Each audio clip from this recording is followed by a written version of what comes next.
Hello children, hope all of us are doing good.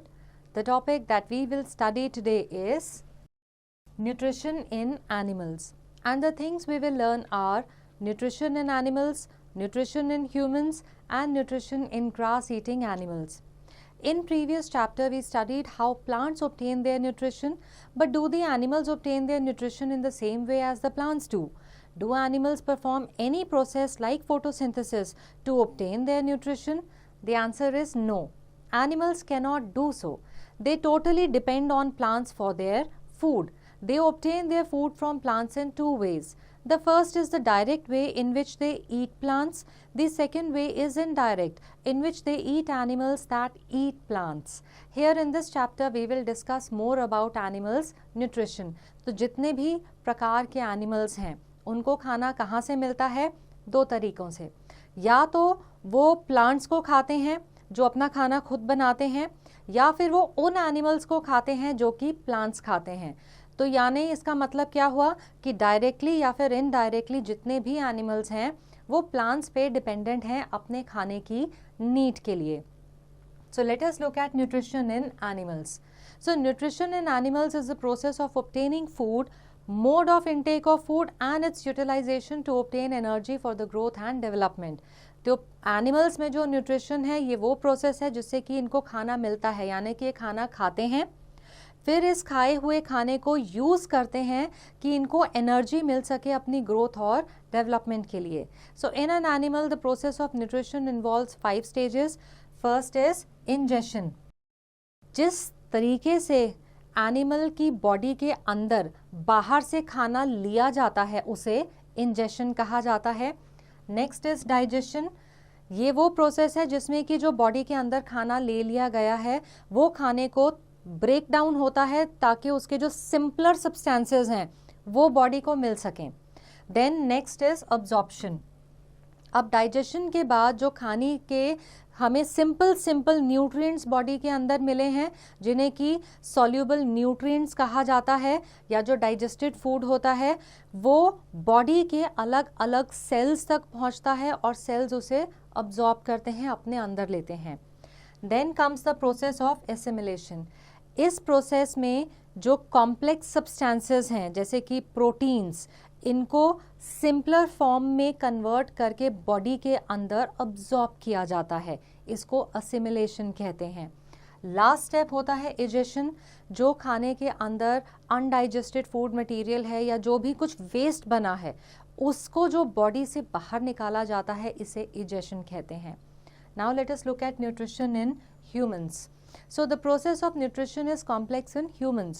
In humans, food travels from various organs before being digested. Digestion of food in humans takes place outside the cell.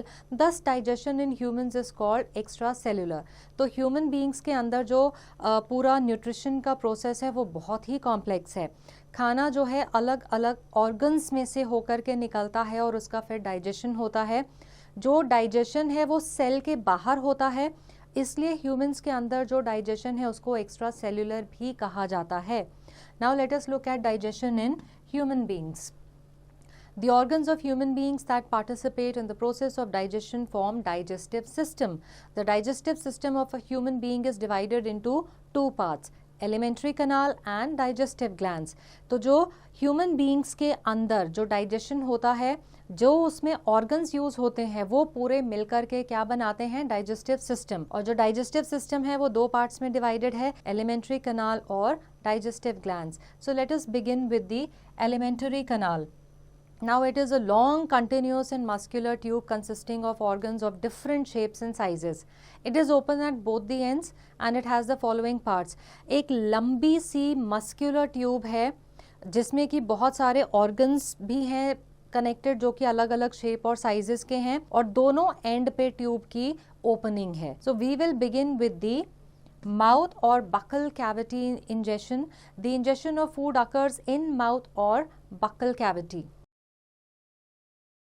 In fact, mouth is the opening of alimentary canal. Buccal cavity consists of tongue, teeth and salivary glands. तो जो ऊपर के and में जहाँ से खाना अंदर लिया जाता है उसे माउथ या बकल कैविटी कहा जाता है. अब इसमें कौन कौन से बाकी की चीजें हैं? So let us now first of all begin with tongue and teeth. टंग जो है एक फ्लैशी मस्कुलर ऑर्गन है जो हमारी बकल कैविटी के पीछे की तरफ नीचे फ्लोर पे एक एंड से जुड़ा है और दूसरा एंड इसका मूव करने के लिए फ्री है। अब टंग क्या करता है, यानी कि हमारी ज़बान ये सलाइवा सिक्रीट करती है, जो हमारे ज़बान में जगह जगह पे सलाइवरी ग्लैंड्स हैं।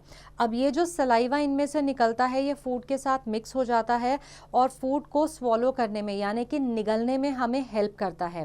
फिर जो हमारी ज़बान या टंग है इसमें छोटे छोटे टेस्ट बड्स होते हैं जिनके वजह से हमें खाने का टेस्ट पता चलता है। फिर हमारी बकल कैविटी के अंदर दांत होते हैं। दांत क्या करते हैं कि मैकेनिकली खाने को चबाने में और बहुत छोटे छोटे पीसेस में ब्रेक डाउन करने में मदद करते हैं। तो हमारे मुंह के अंदर या बकल कैविटी के अंदर हर दांत एक सेपरेट सॉकेट में जुड़ा हुआ है। ये सॉकेट गम्स में है। अब जो दांत हैं ये 4 तरह के हैं और इनके फंक्शंस भी अलग अलग हैं। First we have the incisors. The front teeth are called incisors. These are used for biting food. There are 4 in each jaw and they are flat in shape. Next we have the canines. On either side of the incisors are sharp pointed teeth called canines. These are used to tear the food. These are 2 in each jaw. Then we have the premolars. Behind the canines are the premolars. These are flat and ridged with small grooves. These are 4 in each jaw and used for crushing and cracking food. Next we have the molars.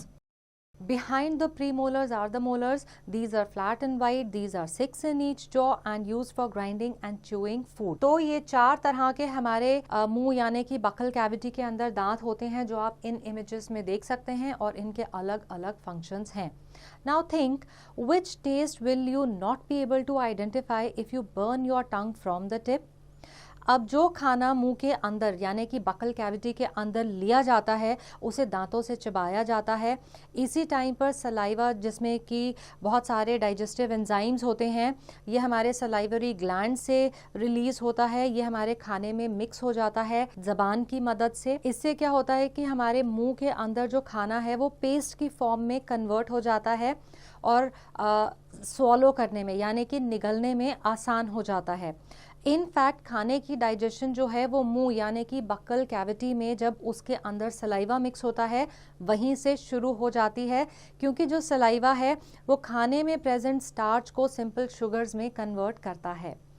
Late us do it. To show the effect of saliva on starch, take 2 test tubes, boiled rice, iodine solution, water and dropper. Now label the test tubes as A and B. Put 1 teaspoon of boiled rice in test tube A. In test tube B, put 1 teaspoon of boiled rice after chewing for 2 to 3 minutes. Add 4 milliliters of water in each test tube. Now pour 2 to 3 drops of iodine solution in each test tube and observe.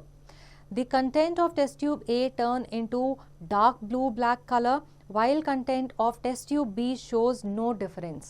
Now the blue-black color of the content on adding iodine solution confirms the presence of starch.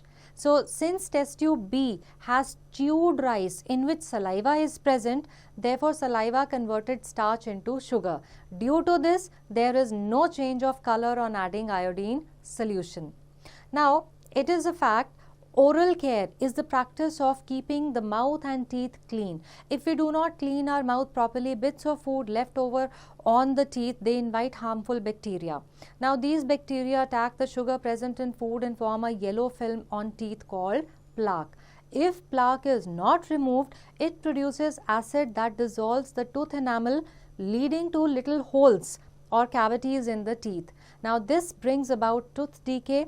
That is why oral care is very necessary task. Now this can be done by proper brushing, flossing and cleaning tongue. Let us look at the esophagus और food pipe. जो buccal cavity के अंदर से हमने खाना चबा लिया था, पेस्ट फॉर्म में कन्वर्ट कर लिया था, उसे जब हम निगलते हैं तो वो हमारी फूड पाइप यानी कि ईसोफेगस के थ्रू होता हुआ स्टमक तक पहुंचता है। फूड पाइप जो है कि लंबी सी ट्यूबुलर स्ट्रक्चर है, ऑलमोस्ट 25 सेंटीमीटर्स लॉन्ग है।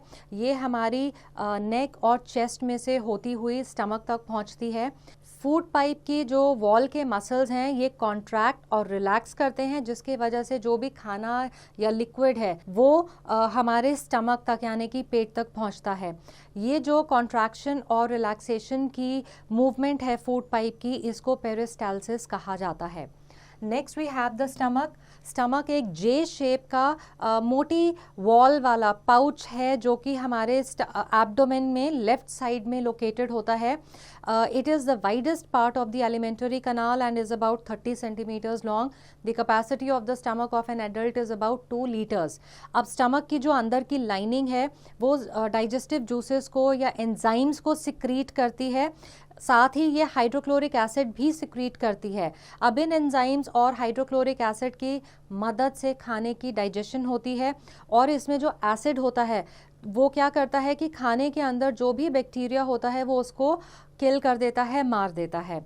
और इस यहाँ पे स्टमक में क्या होता है कि जो प्रोटीन्स हैं खाने के अंदर वो सिंपलर सब्सटेंसेस में ब्रेक डाउन करते हैं। In stomach food is converted into thick liquid called chyme, and stomach empties the chyme into small intestine. So now let us look at the small intestine. यहाँ पे absorption और assimilation होती है। जो small intestine है ये tubular coiled structure है जिसकी लेंथ ऑलमोस्ट 7.5 मीटर्स लंबी है। इसके जो ऊपर वाला पार्ट है इसको ड्यूडेनम कहा जाता है। स्टमक से जब चाइम हमारे स्मॉल इंटेस्टाइन में आता है तो ये इसके अंदर लिवर और पैनक्रियास से सिक्रीट हुए कुछ जूसेस होते हैं जो मिक्स हो जाते हैं। इन केमिकल्स को एंजाइम्स कहा जाता है और कुछ एंजाइम्स ऐसे भी हैं जो हमारा स्मॉल इंटेस्टाइन खुद भी प्रोड्यूस करता है। अब ये जितने भी एंजाइम्स और डाइजेस्टिव जूसेस हैं ये हमारी डाइजेशन को कंप्लीट करते हैं, हमारा खाना जो है उसको अलग अलग कंपोनेंट्स में ब्रेक डाउन करते हैं। यहाँ पे कार्बोहाइड्रेट्स, प्रोटीन्स, फैट्स जो हैं ये बड़े सिंपल सब्सटेंसेस में कन्वर्ट हो जाते हैं। अब यहाँ पे जो खाना डाइजेस्ट हो चुका है या जिसकी जो पूरी ब्रेकडाउन हो चुकी है ये इंटेस्टाइन के अंदर एक छोटे छोटे से हमारे विलाई होते हैं, ऑर्गन्स होते हैं जिनके अंदर ब्लड वेसल्स होते हैं। तो ये जो डाइजेस्टेड फूड है ये इन ब्लड वेसल्स के अंदर हमारे इंटेस्टाइन के वॉल्स के थ्रू पहुंचता है। इस प्रोसेस को अब्जॉर्प्शन कहते हैं। The absorptive surface area of the small intestine is almost the size of a tennis court. हमारी स्मॉल इंटेस्टाइन की जो अंदर के साइड की वॉल है उसमें हजारों के नंबर में बहुत छोटे छोटे फिंगर लाइक प्रोजेक्शंस होते हैं जिसको कि विलाई कहा जाता है। इन विलाई के अंदर जो है ब्लड के वेसल्स होते हैं। तो जो भी खाना पूरा डाइजेस्ट हो चुका है, बहुत ही छोटे छोटे उसके न्यूट्रिएंट्स बाहर आ चुके हैं, इन न्यूट्रिएंट्स को ये ब्लड वेसल्स जो हैं अब्जॉर्ब कर लेते हैं।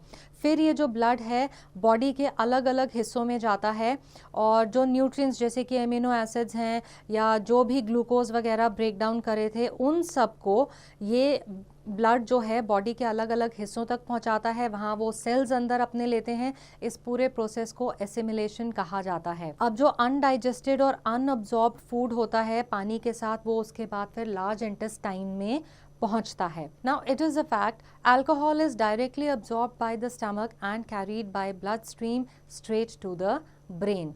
Now this brings us to the large intestine. ये स्मॉल इंटेस्टाइन से लेंथ में छोटा होता है लेकिन इसकी डायामीटर यानी कि चौड़ाई ज़्यादा होती है। अब यहाँ पे जो है पानी जो अनडाइजेस्टेड खाने में बच गया है वो अब्जॉर्ब होता है और कुछ थोड़े बहुत पानी के साथ जो यूज़फुल मिनरल्स हैं वो भी अब्जॉर्ब हो जाते हैं। लेकिन जो अनडाइजेस्टेड फूड मटेरियल है वो यहाँ पे यानी कि लार्ज इंटेस्टाइन में सेमी सॉलिड मास जिसे कि हम फेसेस कहते हैं उसमें कन्वर्ट होता है और फिर वो रेक्टम के थ्रू हमारी बॉडी के बाहर निकाला जाता है। Next we come to anus and egestion. Anus is the other end opening of the alimentary canal. The stored feces in the rectum gets expelled out from the body through anus from time to time. This process is called egestion. तो जो undigested food है उसको anus के through body के बाहर निकाला जाता है। Now this brings us to the digestive glands. The organs associated with the alimentary canal which secrete some essential juices required for the process of digestion are called digestive glands and these juices are called digestive juices. Our digestive system has the following glands. तो वो छोटे छोटे glands जिनमें से digestive juices निकलते हैं और वो हमारी digestion को complete करते हैं वो कितने टाइप के हैं? So first we will have a look at the salivary glands. अब सलाइवरी ग्लैंड्स जो हैं हमारा मुंह यानी कि बकल कैविटी के अंदर मौजूद हैं। ये सलाइवा सिक्रीट करते हैं जिसके अंदर एंजाइम्स होते हैं। ये एंजाइम्स जो हैं इनसॉल्युबल स्टार्च को सॉल्युबल शुगर में कन्वर्ट करते हैं जो हमारे खाने के अंदर होते हैं। Next we have liver. ये हमारी बॉडी का सबसे बड़ा ऑर्गन है। ये रेडिश ब्राउन कलर का है। ये हमारे एब्डोमेन में राइट साइड में स्टमक के ऊपर सिचुएटेड होता है। इसमें से ग्रीन कलर का लिक्विड सिक्रीट होता है जिसे बाइल कहते हैं। बाइल अल्कलाइन होता है नेचर में और ये हमारे खाने की एसिडिटी को न्यूट्रलाइज करता है। Then we have the pancreas. It is a leaf-shaped gland present below the stomach. It secretes the pancreatic juice, which changes complex proteins into amino acids, carbohydrates into sugars, and fats into fatty acids and glycerol. Now, it is a fact bile is stored into a hollow-shaped organ called gallbladder attached to the liver. Now, let us look at nutrition in grass-eating animals. अब वो animals जैसे कि काऊ, गोट, sheep, horse जो कि घास खाते हैं, उनका खाने को डाइजेस्ट करने का तरीका अलग होता है। उनकी बॉडी जो है वो इस खाने को एक ही बार में डाइजेस्ट नहीं कर पाती, तो ये अपने खाने को पहले स्वॉलो कर लेते हैं थोड़ा सा च्यू करके। उसके बाद ये जो स्वॉलोड फूड है इसको वापस से अपने मुंह के अंदर थोड़ा थोड़ा करके लाते हैं और दोबारा से च्यू करते हैं। अब इस प्रोसेस को रुमिनेशन कहा जाता है और ऐसे एनिमल्स को रुमिनेंट्स कहा जाता है। So the nutrition in ruminants takes place as follows. First is ingestion. Ruminants ingest the food with the help of tongue. They have big chewing teeth and powerful jaw muscles so that they can chew their food properly. अब ये जानवर सबसे पहले टंग की मदद से खाने को अपने मुंह के अंदर लेते हैं। इनके बड़े बड़े से चबाने वाले दांत होते हैं और इनके जॉज जो हैं वो बड़े मस्कुलर और स्ट्रॉन्ग और पावरफुल होते हैं ताकि अपने खाने को अच्छे से चबा सकें। Then we have digestion. The once chewed food passes down the 2 to 3 feet long esophagus which leads to the stomach. Stomach in ruminants is divided into 4 chambers: rumen, reticulum, omasum and ओबामेसम। जब ये खाने को चबा लेते हैं तो ये इनके ईसोफेगस से इनके स्टमक तक पहुंचता है। स्टमक में इनके 4 चेंबर्स होते हैं। So first chamber is the rumen. The once chewed food goes to rumen from the mouth, which is the largest among the 4 chambers. Here food is partially digested with the help of protozoa and bacteria. These microbes break down the cellulose present in grass. This partially digested food is called cud. Cud is sent back to the animal's mouth in small lumps. They chew it continuously and then it enters the second chamber of the stomach. तो सबसे पहले जो हल्का सा चबाया हुआ खाना होता है वो माउथ से इनके rumen में आता है। ये इनके स्टमक का सबसे बड़ा चेंबर है। यहाँ पे ये खाना प्रोटोजोआ और बैक्टीरिया की मदद से पार्शियली डाइजेस्ट होता है। ये माइक्रोब्स जो हैं ये घास के अंदर जो सेल्यूलोज प्रेजेंट होता है ये उसको ब्रेक डाउन करते हैं।